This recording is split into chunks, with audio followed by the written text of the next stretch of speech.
Assalamualaikum warahmatullahi wabarakatuh.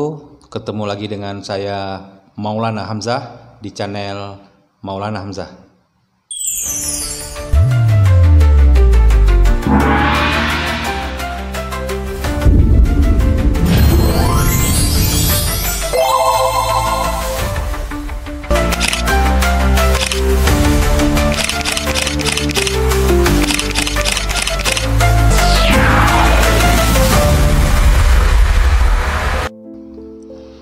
Baik teman-teman, kali ini saya akan berbagi tentang kisah pemuda penjual somai. Teman-teman, pemuda ini berumur 16 tahun, anaknya tampan, rupawan, rambutnya belah-belah tengah gitulah. Dia ini penjual somai di pelataran masjid, di halaman masjid. Kenapa dia jual somai di masjid? Karena dia memanfaatkan kesempatan anak-anak yang pulang ngaji. Mudah-mudahan ketika pulang ngaji, anak-anak bisa membeli jajan somai. Dia jual somai dari SMP.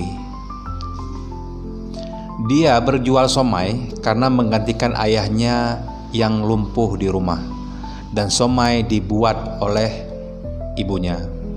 Dia bukan hanya jual somai, si Rudi ini juga rajin beribadah. Sambil jual somai, dia juga sering membaca-baca buku, mengulang-ulang buku pelajarannya.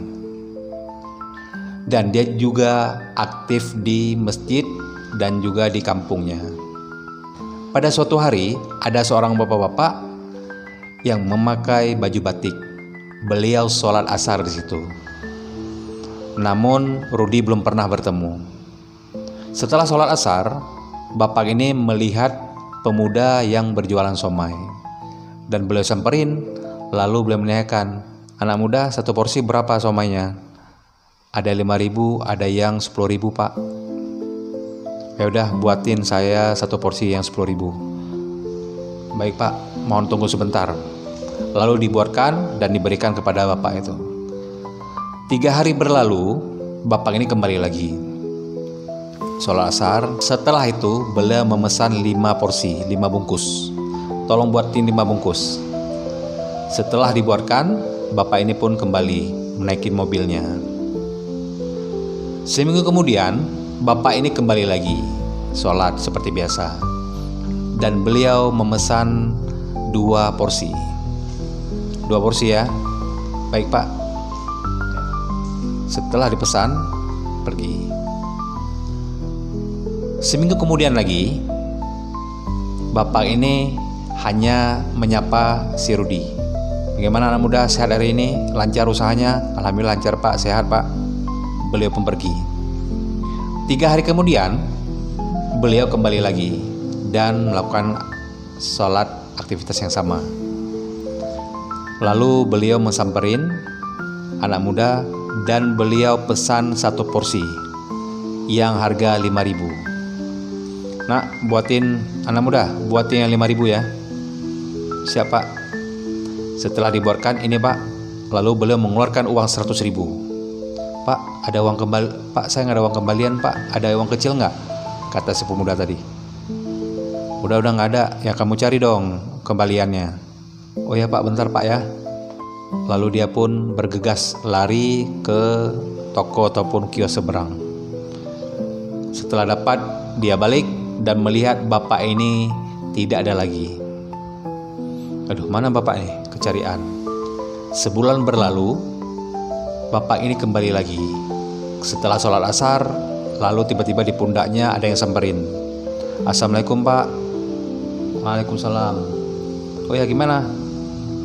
"Nih pak." Lalu si pemuda tadi duduk di sebelahnya.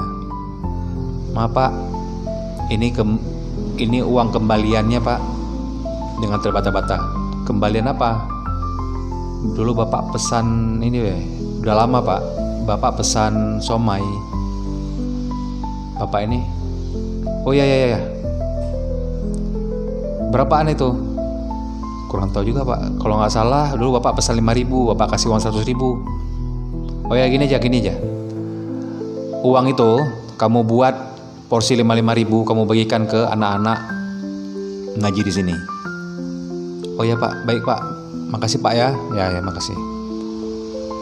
Selanjutnya apa yang terjadi?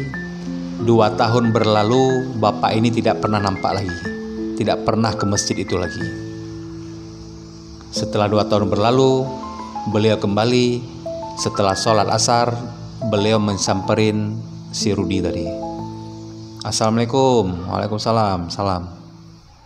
Waduh Pak, udah lama gak ketemu Pak. Bapak kemana aja Pak? Bapak sehat? Alhamdulillah sehat. Kamu gimana? Lancar usahanya? Sehat kan? Alhamdulillah sehat Pak. Oke. Oh ya gini ya, ini kan hari Kamis nih, kata bapak langsung to the point ya. Ini hari Kamis, hari Minggu saya jemput ya. Jemput apa Pak? Ya di hari Minggu saya jemput ke rumah. Nah ini kartu nama saya nih. Sampaikan sama orang tua, hari Minggu saya jemput ke rumah, ada yang perlu saya bicarakan sama kamu. Maksudnya Pak? Ya udah nanti kita bicarakan. Penting kamu izin dulu sama orang tua. Hari Minggu kamu nggak usah jualan. Oh ya Pak, Oke. Singkat cerita, si Rudi pun dibawa oleh bapak ini ke sebuah restoran, kafe ternama di kota besar. Dia pun tercengang melihat dia tidak pernah masuk ke restoran yang mewah seperti itu. Ketika dia jalan perlahan-lahan, dari jauh kejauhan dia melihat ada sosok yang tak asing baginya. Pak Anwar. Assalamualaikum Pak. Waalaikumsalam. Dia pun menyamperin Pak Anwar tadi. Kata bapak, ya, kata si bapak tadi, kamu kenal sama bapak ini? Sama Om ini? Kenal Pak, ini namanya Pak Anwar. Kenal di mana kamu? Ini langganan saya Pak, kata si Rudi. Langganan somai? Ya Pak, beliau sering beli somai tempat saya. Oh iya. Sama saya kenal nggak? Kata si bapak tadi. Kalau bapak nggak kenal sih. Ya udah kita duduk di sini aja. Akhirnya mereka duduk bertiga, Pak Anwar, si bapak ini tadi, dan di depannya si Rudi. Setelah mereka temu ramah dan memesan makanan dan mereka makan. Setelah selesai makan, bapak tadi langsung to the point. Baik, Rudi, sekarang saya langsung aja ya.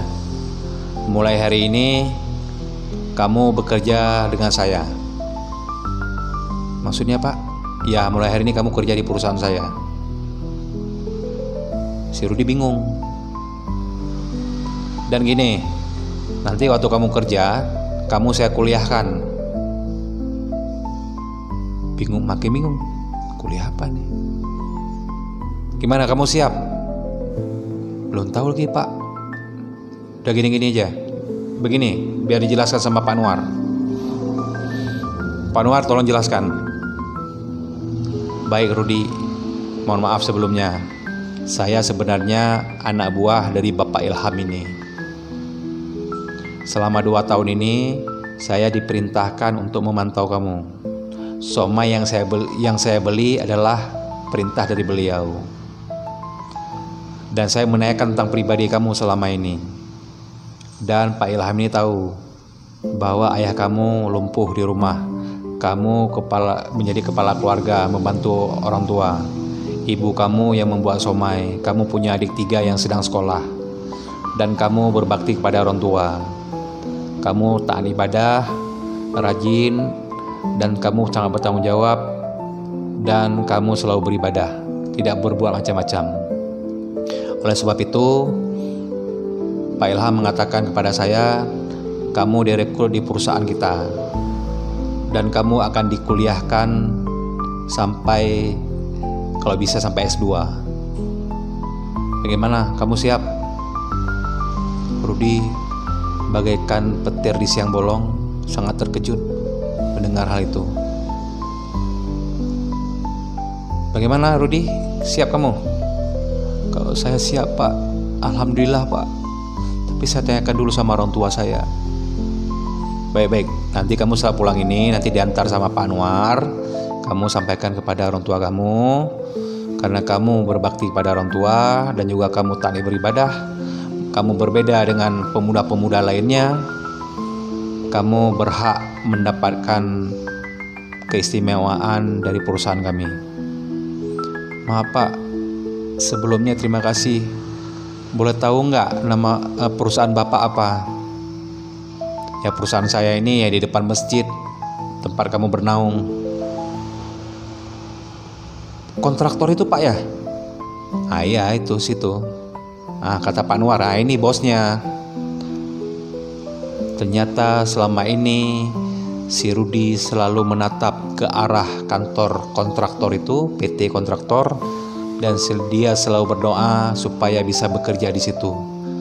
Namun kehendak Allah yang maha adil, maha bijaksana, maha pemurah, si Rudi ditempatkan di perusahaan itu karena Pak Ilham juga mencari kader-kader terbaik yang taat beribadah, bertanggung jawab, dan menjadi sosok yang baik untuk perusahaan itu. Baik teman-teman sekalian, semoga kisah si Rudi tadi bisa menjadi pelajaran bagi saya juga, bagi kita semuanya. Mudah-mudahan kisah ini menjadi inspirasi bagi kita semua. Sekian, terima kasih. Assalamualaikum warahmatullahi wabarakatuh.